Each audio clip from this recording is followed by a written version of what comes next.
What I'd like to do is just do a quick summary now of what I call the Dyer dozen. And this is the 12 points that I have been speaking about and talking about here in this entire program. There are 12 of them. I'm just going to spend a moment or two on each. If you want to jot these down while you're watching, I would encourage you to keep track of these 12 ideas, the Dyer dozen, for connecting to intention. 1, want more for others than you want for yourself. Want more for others.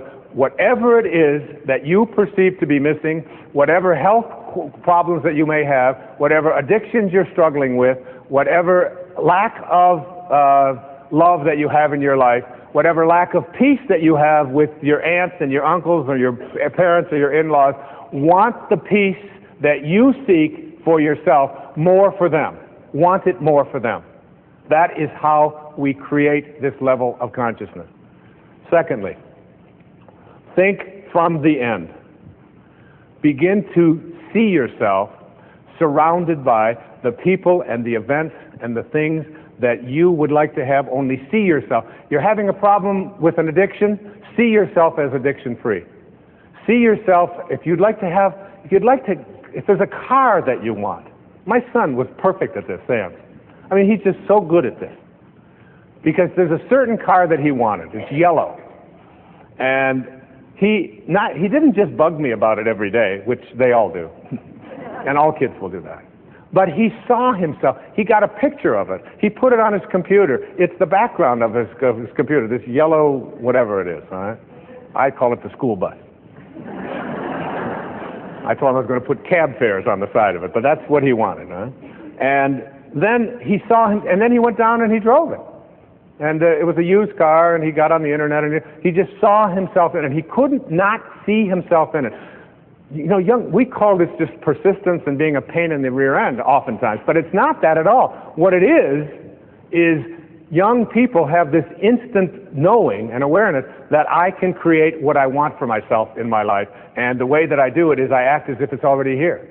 And almost like they won't be denied it. That's what intention is. It's not that pit bull attitude. It's that awareness that I am thinking from the end. It's already here, because everything that you think is missing from your life is already here. The third of these dozen is to be an appreciator in your life. Be an appreciator. Look for that which is valuable rather than worthless. Look, you go out and you buy a house, and 10 years later we say it appreciates in value. What does that mean? What does it mean that a house appreciates? It is more what? Valuable. It's more same thing with you. If you're an appreciator, you have more value. Now you buy a car, you drive it off of the lot, and they say, well, it just depreciated by 20%. What does that mean? It is not as valuable as it was before. When you depreciate, you take your value away. When you appreciate, you make yourself valuable. What could be more valuable than being connected to Source? 4, stay in rapport with Source energy. Stay in rapport. Your job here is to be in a state of harmony with this.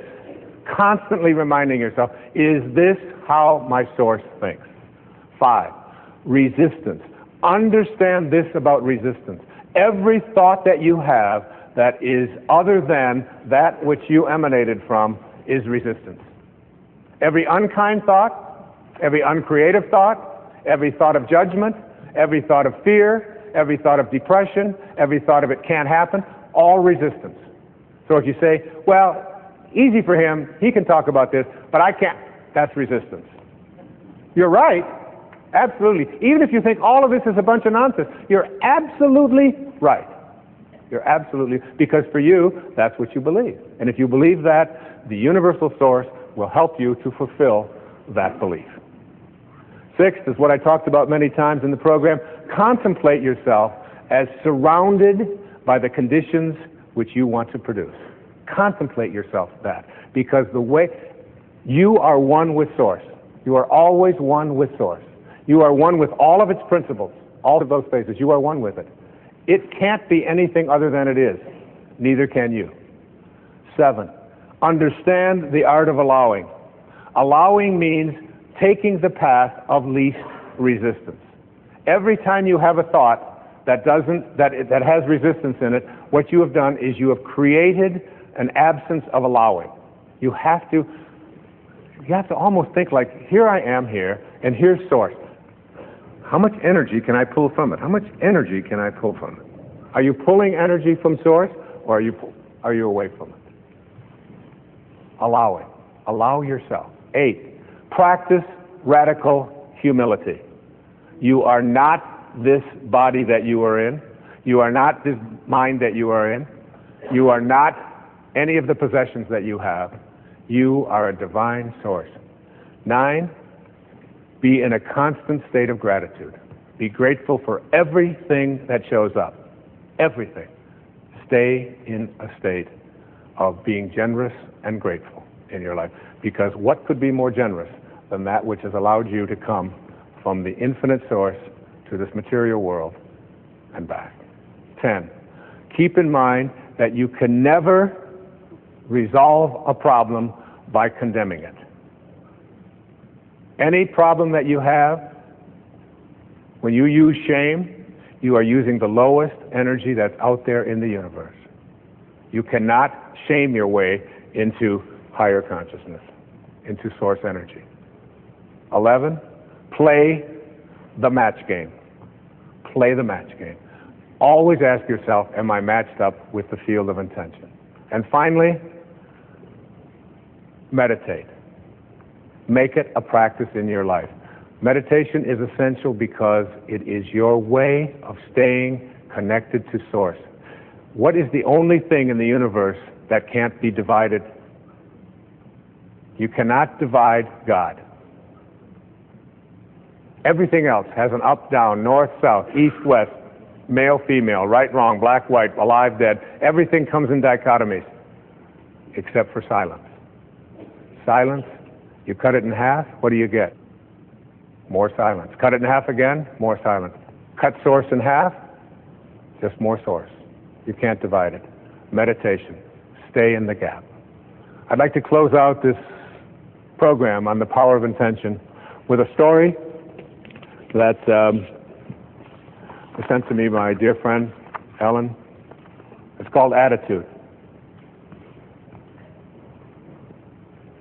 A 92-year-old, petite, well-poised, and proud lady who's fully dressed each morning by 8 o'clock, 92 years old, with her hair fashionably coiffed and makeup perfectly applied, even though she's legally blind and moved to a nursing home today.